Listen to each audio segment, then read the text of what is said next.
Welcome to Brewster Friends Church on Sunday, June 26, 2022. This is our teaching for this Sunday. We always put it on here on YouTube for those who are just trying to access the teaching, but we encourage you to join us live on Facebook or on our website or in our app. All the links to those are in the description below. We encourage you, if you haven't been with us, to go back and journey with us through the Gospel of John as we have this year. And we are in John chapter 10. If you want to turn to your Bibles or look up in your phone, whatever. But as we start today, before we look at the passage, I want to ask you this simple question. What is the biggest sacrifice that you have ever made for someone? I don't think we've all made what we call sacrifices in our lives. Perhaps we give time to other people, money. Sometimes some of us have had to sacrifice our dreams, or sacrifice what's best for us. Our family's a good example of that. Once you have kids, it changes. You have to change. Excuse me. And sometimes you have to give up some of what you want, or some of the things that you desire, some of the things that some of what you have, some of what you would, without kids, you would have given to yourself or spent on yourself or done for yourself, you now do for someone else. We can all think of things, maybe every day, that you sacrifice, that you have given up. Some people give up their hobbies. Some people, have changed their jobs. Some people have money that's theirs they've spent on somebody else. And we walk away calling those things a sacrifice. But that's the way that our world uses that word. And in one of the definitions of it, it's the appropriate one. But sometimes I think we bring that definition to the scriptures when we look at it. But when we think about what sacrifice means in the scriptures, particularly in the Old Testament, that had a whole sacrificial system. When they brought the little lamb into the temple, the lamb didn't just give up its time.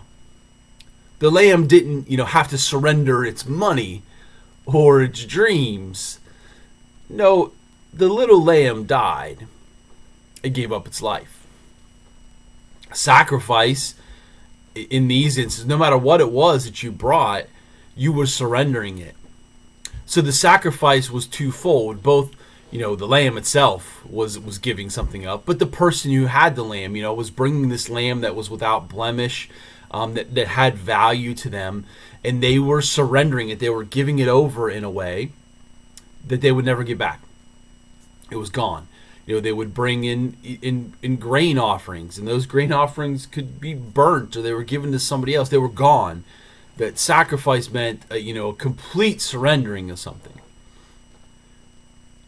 And we sometimes diminish and devalue the meaning of that word and what it fully reflects when we read the scripture. And so we're going to read the word sacrifice today. Jesus is going to speak a sacrifice, and it's really the first time in John that he's really beginning to talk about what he's going to give up for them. The sacrifice that he's going to make for them. And we'll see the word that he uses to describe that, a word that perhaps is different than one that we would use to describe our sacrifices.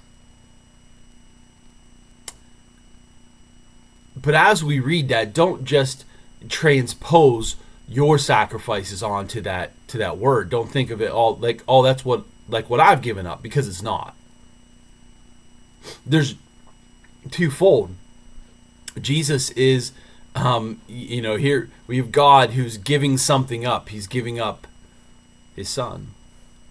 And Jesus giving up his life. He's that lamb that has been given, surrendered all that he is, all that he has, his life. But this passage, he talks about how he's both the shepherd and the lamb. And as we see this next I am statement in the Gospel of John, and Jesus talks about his sacrifice, I want you to see a new word, a new way to describe that, to new adjective for it, perhaps one different than you would think of before when you've thought of that. So in John chapter 10, if we reflect back last week, we saw at the beginning of that, Jesus gives this illustration, this parable of sorts, about how he's the gate. That was the first I am statement we saw. And we talked about how the shepherd was the gate. The shepherd was the one who sat in this opening in the sheep pen to protect the sheep. And he's protecting them here from thieves, from robbers, from wolves, from those that would seek to take their life. And Jesus told them that he came not to take life from them, but to give them life, and a life more abundant. And then he continues in verse 11. And he says this, I am the good shepherd. The good shepherd sacrifices his life for the sheep. A hired hand will run when he sees a wolf coming. He will abandon the sheep because they don't belong to him, and he isn't their shepherd. And so the wolf attacks them and scatters the flock. The hired hand runs away because he's working only for the money. He doesn't really care about the sheep. I'm the good shepherd. I know my own sheep and they know me, just as my Father knows me and I know the Father. So I sacrifice my life for the sheep. I have other sheep too. They are not in this sheepfold. I must bring them also. They will listen to my voice, and there will be one flock with one shepherd. The Father loves me, because I sacrifice my life so I may take it back again. No one can take my life from me. I sacrifice it voluntarily, for I have the authority to lay it down when I want to, and also to take it up again. For this is what my Father has commanded. So Jesus makes his second I am statement. I am the good shepherd. And just look at what that says. First of all, it's the I am statements all begin with I am. And remember, when Jesus makes those statements, it is a claim to divinity. It is a callback to the name that God gave of himself to Moses. I am is a phrase there that is meant to say to them, I'm God. And then that not just he's a Messiah, but that he's God. And then the rest of that reveals a divine characteristic that he would display to them as the Messiah. I am. But then the next word is the. It's an important word. It's a throwaway word for us sometimes, but notice he doesn't say I am a good shepherd, but I am the good shepherd. That means he's the only one. There's no one who can or will do what he will do. There's no one that can do what he is going to do. And what Jesus says about himself here, he's saying, I'm the only one who can say these things for your life today. The. I am the. There is no other one. But then here's the two words that he uses to describe the I am, his divine characteristics. Good. Now we hear the word good and we think of moral goodness, good versus bad. We use that word to describe something that we like, a good show, a good movie, a good book. Something favorable. That's what that means. Yeah, he's good. Yeah, that's good. Yeah, the meal was good. But the primary meaning of the word that Jesus uses here isn't about moral goodness, or doesn't reflect just something that we like. The word actually carries the meaning of beautiful. And if we read it that way, I am the beautiful shepherd, it changes how we perceive what Jesus is saying, doesn't it? It's a much different adjective. We're going to get back to that word beautiful. Not just good. The final word is shepherd. And I think we all know about shepherds. They lead sheep. They lead them to where they get food, lead them into safety, take them where they need to go. And shepherd is a metaphor used throughout Scripture, particularly of God.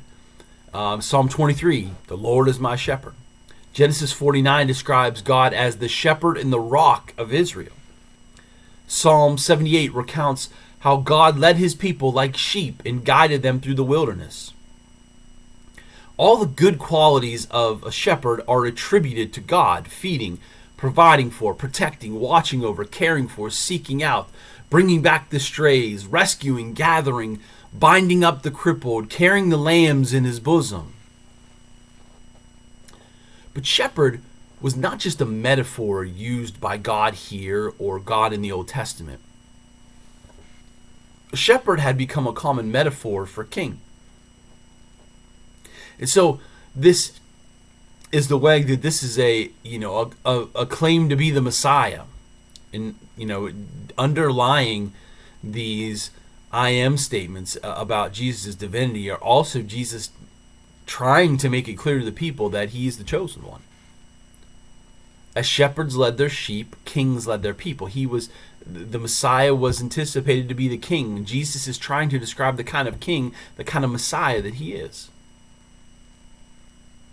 And so some believe that the dig here that Jesus gives, these thieves and robbers he's talking about, is not just about the religious leaders or the Pharisees that he calls thieves, that he's protecting his flock against, but also against the so-called kings that were not leading God's people, not leading them to God, that weren't protecting them from the thieves, but were using them for themselves. So when people hear this word shepherd, they don't just conjure up these images of this gentle man walking sheep through the wilderness. No, these aren't just some flowery images. The shepherd had a deep meaning for them about not just who God was, but who their kings were and who their kings were supposed to be. And so this is a bigger claim about being the Messiah and king. Now, there's two simple things that Jesus says in this passage. People really can dig in and divide and really try to pull a lot out of these words. But in reality, when we come here, Jesus says two simple things about what makes him a good or a beautiful shepherd or king. In verse 11, he says, the good shepherd sacrifices his life for a sheep. What separates Jesus from the other shepherds of God's people, whether it's the religious leaders or the kings, is that he was willing to lay down his life for the sheep. He'll give himself up for them. He'll sacrifice what is his for them. He'll lay down his life to save them.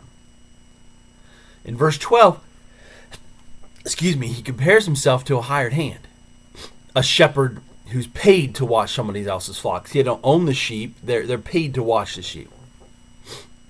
And he says when the wolves come, the hired hand goes. They're not his sheep, so why is he going to give himself up for them? When my wife, Amanda, was a bank teller, we would often talk about what happened if she got robbed. In our answer to that, it was simple. She needs to give the thief all the money that the bank has, because it's not her money. Her job's not to save that money, but to get out of that bank unharmed. She was the hired hand. You give that thief whatever they ask for. Jesus knows that's the attitude of the hired hands. And Jesus is saying, that's not me. I'm not the hired hand. These aren't somebody else's sheep. These are my sheep. And I'm not running away when the wolves come. I'll give myself up. I'll sacrifice myself. This is what makes him good in your life. And this is what sacrifice means. To give yourself up, to give everything up. No matter what I have, no matter who I am, my life itself, I will give up to protect those sheep. That's what makes him good in your life. That's what makes him beautiful in your life. And he can, and he will, and he has given up what no one else can, will, or has given up for you. The second thing he says is, I know my sheep and they know me. Jesus also notes how he knows us is what makes him beautiful in our lives. See, shepherds knew their sheep knew them. They would say that the shepherds spent these long days and nights in the field, and it was lonely. It was often just them and the sheep. So they often would talk to the sheep, whether it was for entertainment or, You see people talk to their pets all the time. It's a common thing. We talk to animals even though they don't talk back to us. But the sheep would learn to recognize the shepherd's voice. The sheep are dumb animals, but they would learn the voice. They would recognize the voice. In verse 3, Jesus said that the sheep know my voice. That's why they follow me. So there's a few aspects of that analogy that make it beautiful. The first aspect is that it says Jesus knows his sheep. Not just that the sheep know his voice, but that he knows his sheep. This reflects an intimacy here. He's not a king that stands above everybody or looks down on everyone. He's a king that lives with and for his people. He knows you. He knows your heart, your struggles, your pains, your talents, your dreams, your desires, your failures, your strengths, your weaknesses. But it's not just this one-way intimacy. We know him as well. He makes himself known to us. The God of all creation, the God who holds all things in his hands, the one who has immeasurable love and strength and power, we can know him. Not just know about him, but know him. And Jesus says that the sheep that you see here aren't my only sheep. There's more. I've got a whole other sheepfold. He's talking about the Gentiles here. He's going to call more people to himself. And there's more people that are going to recognize his voice. His intimacy isn't limited to just some people. He offers it to all people. The God of all creation, the one who holds all things in his hands, the one who has immeasurable love and strength and power, we can know him, and not just know about him, but know him. The good shepherd, the beautiful shepherd, has this intimate relationship with those he watches over. He knows their heart, and he wants them to know his. Second, that gives us an identity. So, he knows his sheep, the sheep know him, and that gives us that's who we are. We're his sheep. That's who we are. That's who we follow. Sheep are not a part of a multitude of flocks. They don't have like a number of defining characteristics. Yeah, someday I'm with that shepherd and someday I'm with this shepherd. No, they live with one shepherd. The shepherd they follow defines every aspect of who they are in life. It defines, the protection they have. It defines where they sleep at night. It defines where they eat during the day. That's who they are. We receive our identity through following the Good Shepherd. That's who we are. And Jesus makes it clear throughout Scripture, you can't follow more than one shepherd. You're either part of his flock or you're not. And if you're a part of his flock, that's who you are. It defines everything about your life, everywhere you go in life, everything you are in life. Now, these things are not new to most of you. If you've been to church at all, you've studied the Bible at all, you've heard these things. Jesus, the famous paintings of him carrying a sheep around his neck. This imagery of a good shepherd is common because it's it's pleasant. It's look, he's gentle and he's good and he's here to protect us. And we hear that Jesus is God and we think that's good. And we hear that Jesus is not one among many, but he's the one, and we think, well, that's good. We hear things like he's our shepherd, he's our king, the many other analogies and metaphors that God uses to describe himself to us, and we think it's good. We hear that he's not only willing to sacrifice himself for us, but that he has indeed fought off those wolves. He's sacrificed himself to overcome the enemies in our hearts and defeat that try to defeat us, that try to devour us. And we think, well, that's good. We hear that the God who hung the stars, who created the ground that we walk on, he knows our hearts, he knows our emotions, he knows our dreams, he knows our desires, he knows how many hairs on his head, he knows every little thing about us, and we think, well, that's good. And I think that word is utterly insufficient. Is God good? Yes, he is. And I think it's an important characteristic of who he is. We talk about it, we sing about it. The goodness of God is gooder than any good that we know. It's who he is, it's what he does. But when we say, yeah, that's good, it's such a blasé reaction from us to these incredible truths about who God is. There's this book titled Awe. by Paul Tripp. And he writes in the first chapter of that book that awe is something that human beings share in common. No matter who we are, no matter where we come from, we're hardwired for it. We're looking for something to be in awe of. And I think universally we see that's true. We, we celebrate talents in great feats that we stand in awe of them. And throughout our lives, we are in pursuit of things to be in awe of. That God created a world full of awesome things for us to wonder at. And then he created us with the capacity to be in awe of them. And Tripp says that awe is what brings us our greatest joys and our deepest sorrows. And that when we misplace what we are in awe of, if we're in awe of the wrong thing or the wrong person, we're perpetually dissatisfied. So think of what brings you your greatest joys and your deepest sorrows. That's what you're really in awe of. That's what you're trying to bring this sense of awe and this yearning for awe into your life. And when we think of what brings us our greatest joys and deepest sorrows, we sometimes realize, yeah, that person or that thing or that activity or whatever it is not awesome. It's not something to be in awe of. And so we're never satisfied because the things we choose to be in awe of are not created to fill that sense of awe that we're designed to pursue. So ultimately, what we choose to be in awe of shapes the direction of our lives because we're hardwired for this sense of awe. And I'm just seeking it out. It's a craving. It's a yearning. It's almost like, think of it like an addiction where I need more of it to satisfy that yearning, that longing. And if what I'm seeking out doesn't have the capacity to fill that, it shapes the direction of my life. I'm searching for it. I'm looking for it, and I can't find it. Here's why I think that is important for us today, and why I mention that to you. And to begin, think about that. What are you in awe of? Saying that Jesus is the good shepherd is easy to accept.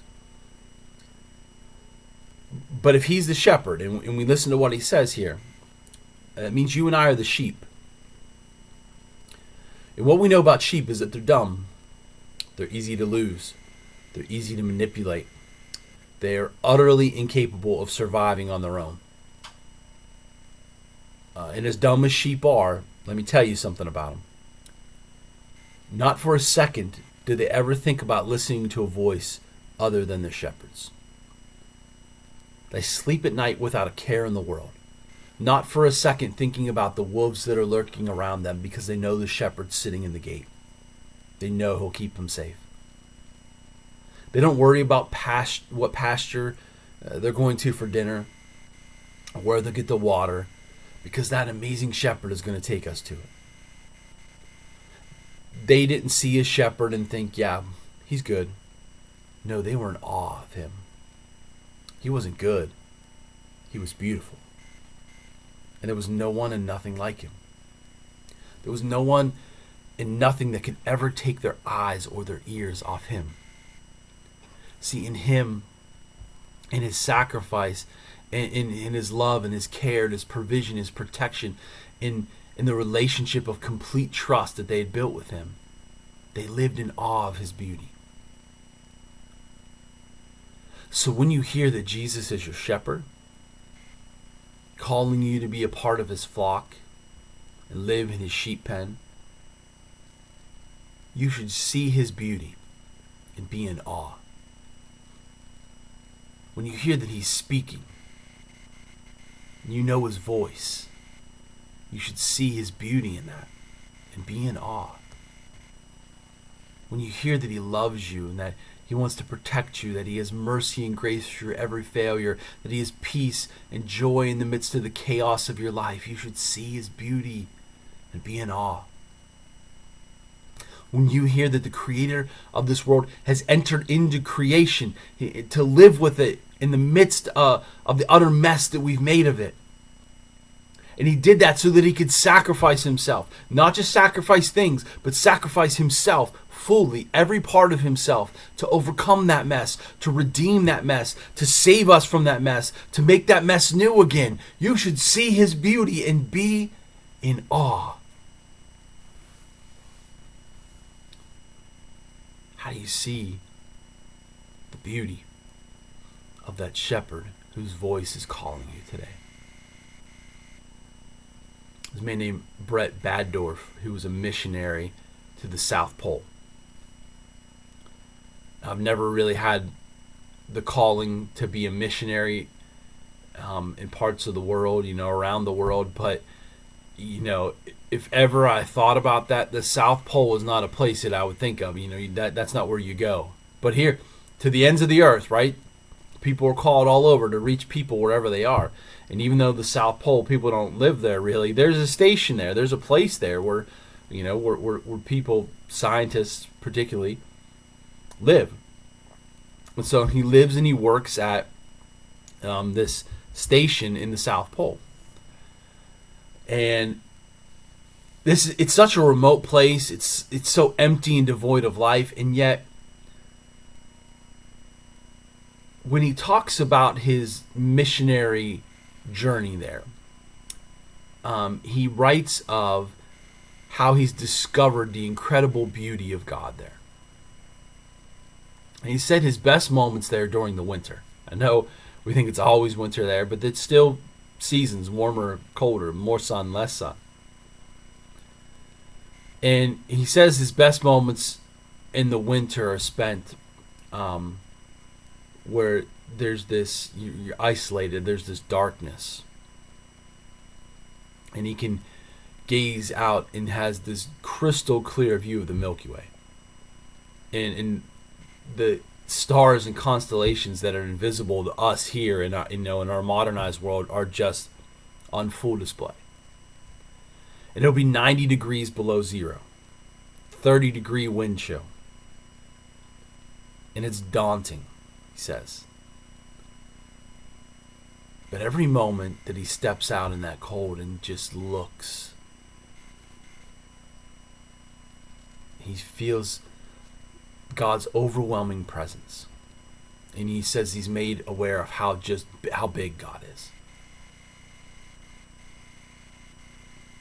And so he studies and learns about the science that explores that vastness of space that he sees. And the more that he learns about this vastness of space, he sees the intricate hand of God weaving that tapestry of the sky that he stares at. As you can imagine, the other scientists there at the South Pole don't share his view of that.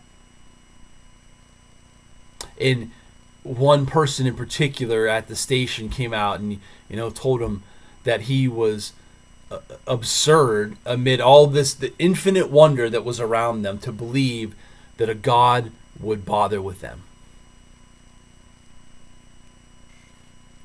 That there was something bigger than that cared about little people like them.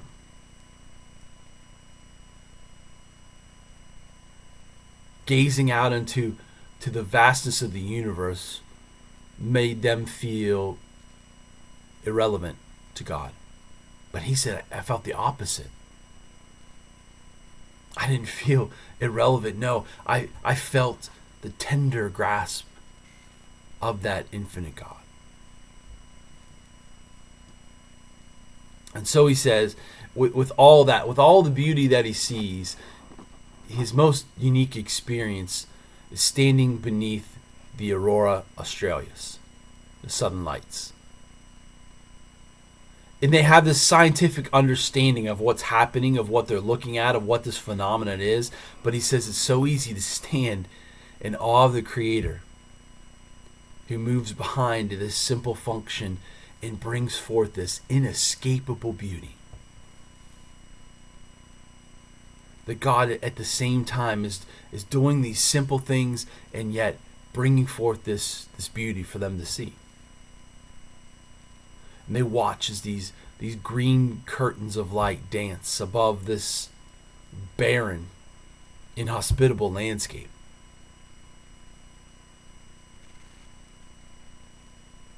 And he wonders at the truth that that's not God's greatest masterpiece. It's not the most beautiful thing that God's ever done or ever created. And he wonders the other ways that people are seeing the beauty of that infinite God in the furthest corners of this world.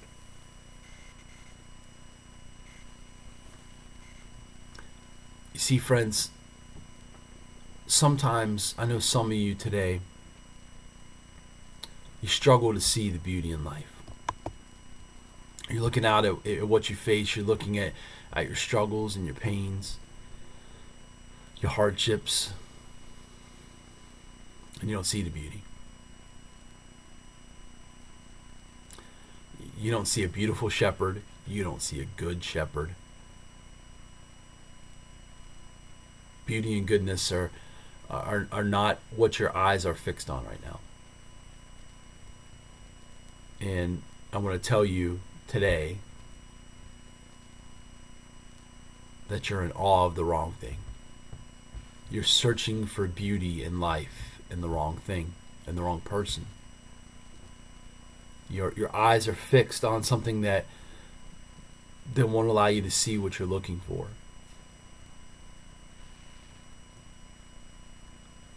And yet, as true as I believe that is, and it's true of all of us, we all are searching to be in awe of something. We're created to be in awe of something, but there's only one who can fill that sense. Only one who really has the beauty that we need to step back and say that, yes, that's what I've been looking for. And in the midst of the emptiness of your life, in the midst of the brokenness in life, in the midst of the pain of your life, I want you to hear that shepherd's calling you.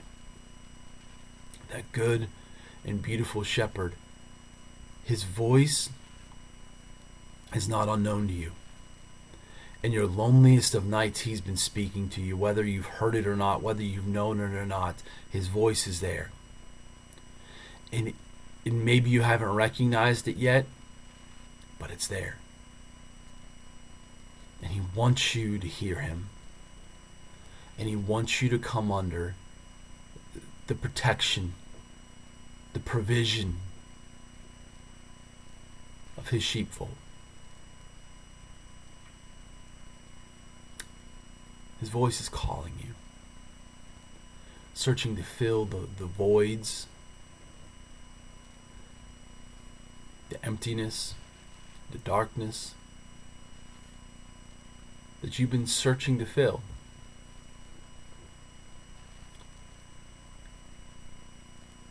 Maybe life isn't beautiful right now, but the shepherd is. And you'll find the beauty you're searching for in the sacrifice that he has given, so that you can have life more abundant, full. You'll find beauty in knowing him, and knowing that the God who hung those stars, the God who created everything in this world, the God who is all things, desires to be with you and for you to be with him.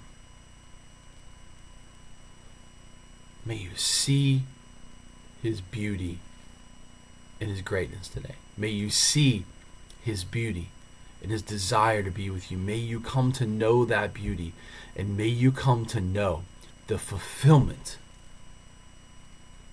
that knowing him can bring to your life. Hear his voice. Hear where he's calling you, leading you today, and find the life that only he can give you.